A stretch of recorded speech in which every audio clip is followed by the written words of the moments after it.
I-rate ko po sila sa napakaganda po. 1 to 10 na sa number 11 po sila ang gawa nila. Sipag ng team nila, mabusisi po sa trabaho.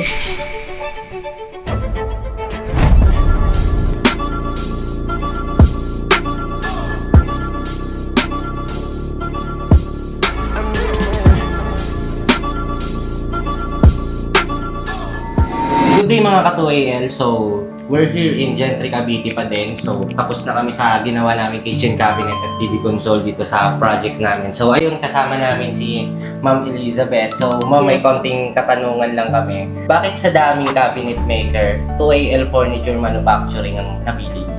Sa dami-dami po naming na-search na yung tagagawa po ay sila po ang napili namin gawa po ng sa pagbablog po nila maganda po ang resulta at okay ang gawa nila is 100% na okay. Ano pong masasabi niyo sa sketch at design ng 2AL Furniture Manufacturing sa finished project na? Ang design po ng 2AL Manufacturing is wala po kami masabi as in 100% na maganda. Yes na yes po kami sa design nila. Bakit modular cabinet ang napili niyo, ma'am, compare sa mga regular cabinet lang talaga? Modular cabinet po ang napili namin kasi modern, matibay, at saka tagal po siya masira at saka maganda po ang resulta. Tingnan niyo po ang resulta na gawa po nila, maganda.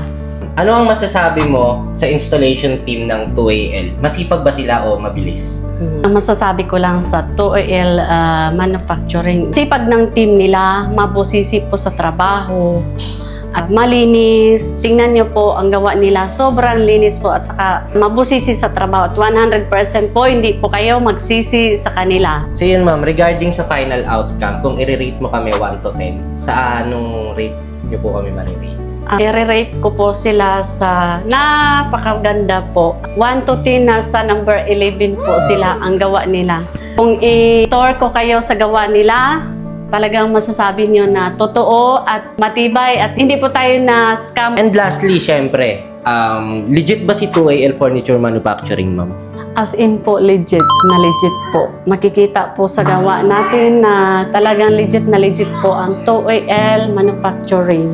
Another satisfied client na naman tayo ngayon, mga ka-2AL. Kaya kung gusto mo maging susunod na homeowners na magiging satisfied, mag-message ka na sa 2AL Furniture Manufacturing at tara, estimate natin yan.